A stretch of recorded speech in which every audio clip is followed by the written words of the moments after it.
Quando a gente começou com a dupla com o Zé, que a gente começou a cantar na rádio, apareceu um festival de música caipira raiz, sertaneja raiz, que era um festival promovido pelo governo do estado de São Paulo. Na época o secretário era o Cunha Bueno, o governador era o Maluf, na época, Paulo Maluf. E eles instituíram esse troféu Chapéu de Palha, que era uma série de festivais que acontecia nas cidades do interior. Isso no 81, acho que 80 ou 81. Acontecia em algumas cidades do interior.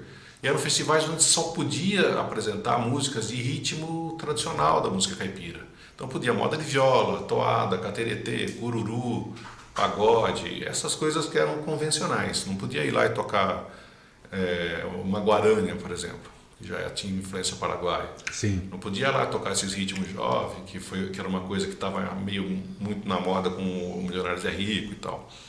Canção rancheira, não, essas coisas não podiam, era os ritmos tradicionais. Raiz, né? Era raiz, senão você não podia.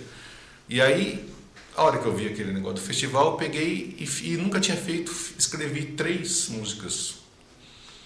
Foram as primeiras 3 músicas caipiras mesmo que eu fiz, né? Mandei as 3 para o festival e a gente foi selecionado para apresentar 2 delas, né? E foi muito engraçado, porque isso era 1981.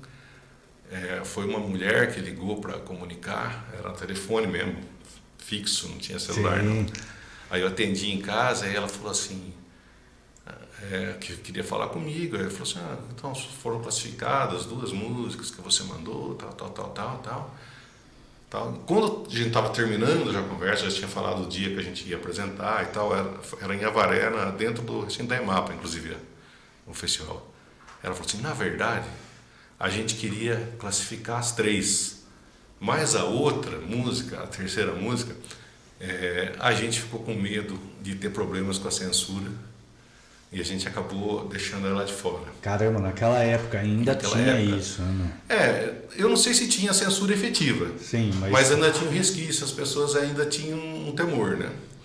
E é que a música era uma brincadeira, cara. Era um cururu, poderia ter sido um pagodão de viola, mas era um cururu que contava uma história de que eu tinha visto um rodeio que estava sendo anunciado pelo rádio e tal, né?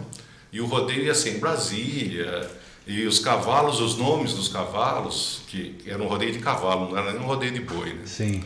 Os nomes dos cavalos eram relacionados às coisas que a gente passava.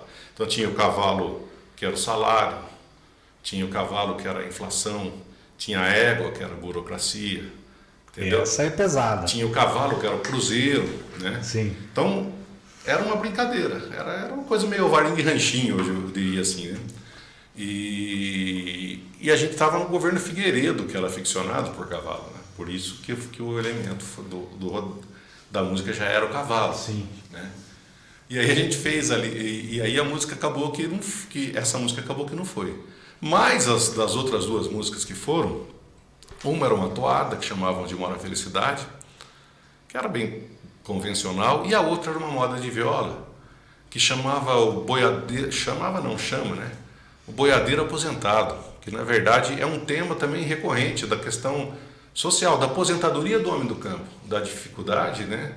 Muitas vezes o cara trabalhava a vida inteira e não tinha... Sim.